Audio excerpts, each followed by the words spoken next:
सवारीचा घेतला पावलांनी आम्हा वाळवंटी तुझी सावली गळा भेट घेण्या भीमेची निघाली तुझ्या नाम घोषात इंद्रायणी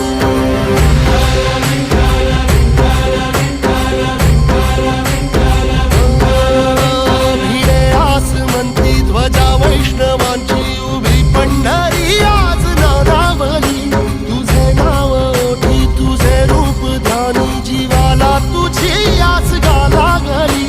जरी बाप सारा